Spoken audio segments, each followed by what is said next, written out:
Hi, my name is Jaden Lombardo, and I've been fishing for I'm relatively new. I've been fishing for about like 3 or 4 years now. Some of my favorite things about fishing, obviously, probably number one would be catching a fish. You know, getting out with my friends and in nature, kind of seeing all the surroundings. Very, very relaxing a lot of times. And then obviously catching a fish. That is definitely the main goal and the best part about it. So to people that say fishing is boring, first off, you're wrong. Second off, I'm kidding. It's up to interpretation, I guess. I don't really know how to put it. You hook into that fish and you feel it tug and it's like, oh, this is awesome. I finally get to reel something in. That was actually nuts. Did you see that? And you hold the fish and you release it and you watch it swim right back out into the wild. That's really, really cool feeling. So if you think it's boring, try it, catch a fish, and then tell me what you think. Because sometimes the waiting can be boring. After I got into fishing, it made learning about the fish themselves, this is so weird, but learning about fish themselves a lot more interesting. I started to know where to find certain species of fish, what species of fish were related to each other, diving into the culinary aspect of it too, or how people will catch salmon commercially, and it's just such a worldwide eaten fish, I guess. There's a lot of cool aspects behind it other than just the fishing aspect.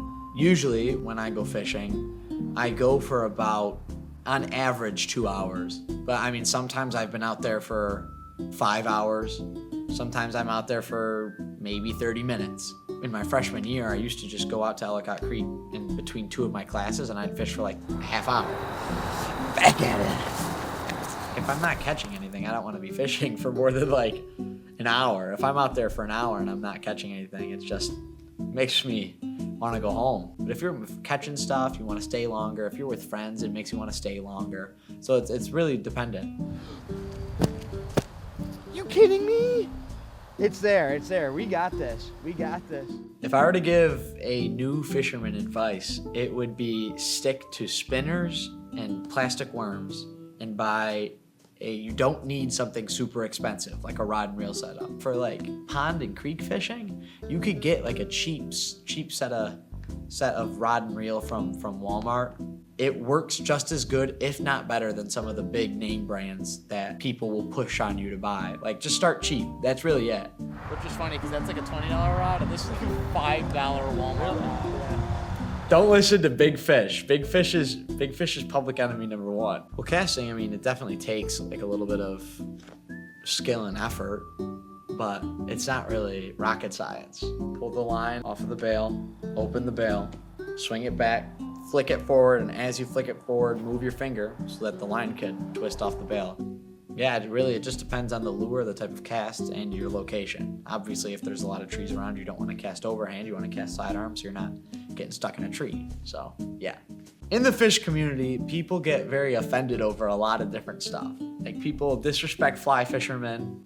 People say people that fish with live bait are cheaters. And it's just kind of like, it's not that deep.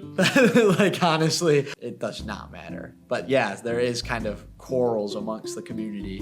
What I love most about fishing really is kind of just hanging out with people. Usually I don't fish a lot alone. It's just fun to kind of sit there and chat and, maybe go out on a boat, go kayaking, and just being outside and hanging out with friends. Catching fish is obviously the main goal, like I said earlier, but making memories, that's the big part of it. Would I say I'm a good fisherman?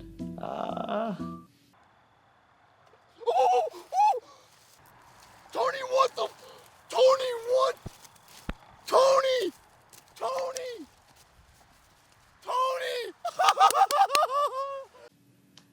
I think so, yeah.